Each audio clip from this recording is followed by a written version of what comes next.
Well, I grew up in Chicago, 26th Street. It's a old Mexican. It's one of the oldest Mexican neighborhoods in Chicago, and it's really gang infested. I mean, it's natural to be in. Whoever's not in the gang, it's actually weird.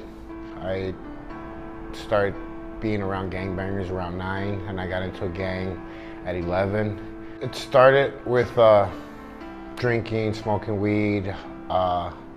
Then it graduated into I needed some money, so I started breaking into cars, stealing cars.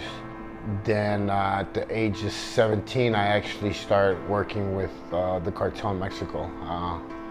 I was pretty much like a manager. I would make sure that the cars would get to Mexico, the cars would get back, and they were paying me very well.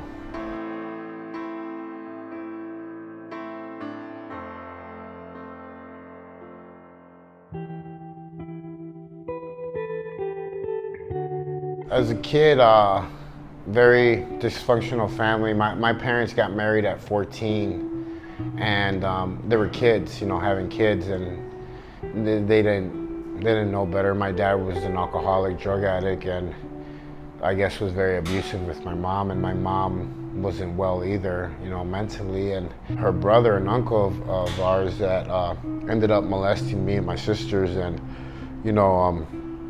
not only was it being molested, but almost tortured at the same time, cold baths, beatings.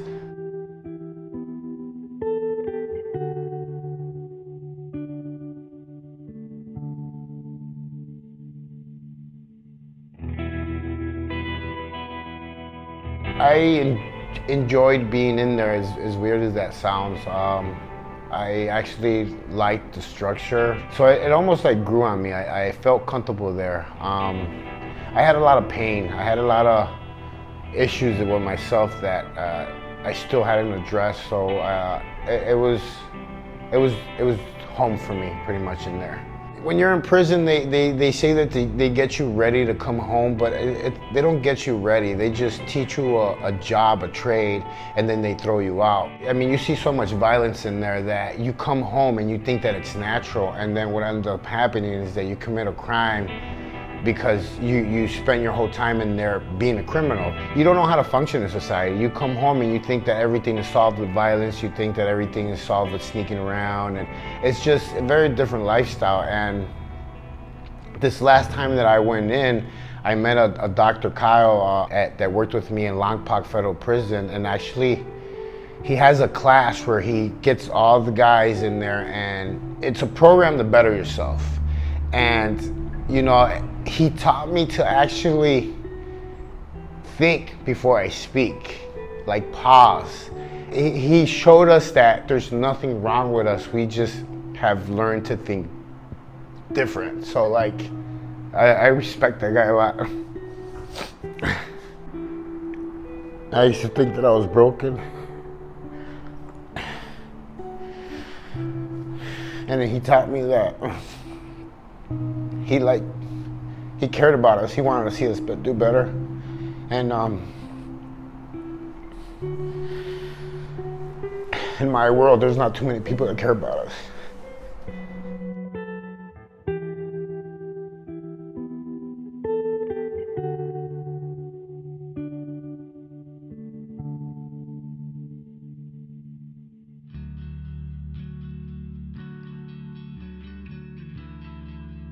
I had been in the military for 12 and a half years in the Army infantry, did 2 tours over in Iraq, came back pretty broken. And what JC's helped me do is rediscover that part of myself where I was motivated, I was excited about fitness again. When everyone gets out, you're not connected to each other anymore.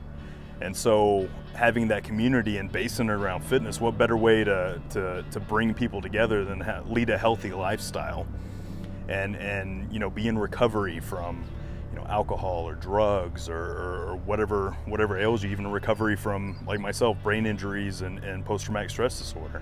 JC's really pushed me out of my shell again, and it just kind of clicked.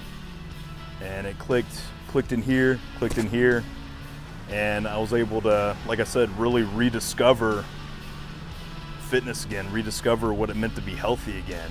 And you know, he's helped bring me a long way. I wanted to create something that would inspire other guys like me, so I came up with Wrong to Strong Fitness, you know, going from wrong to strong. And I'm also working on a nonprofit, Wrong to Strong Fitness, where we're gonna mentor and help guys that are coming out of prison, you know, train them how to be trainers, how to social network, all that stuff that I learned throughout the years of, you know, the hard way.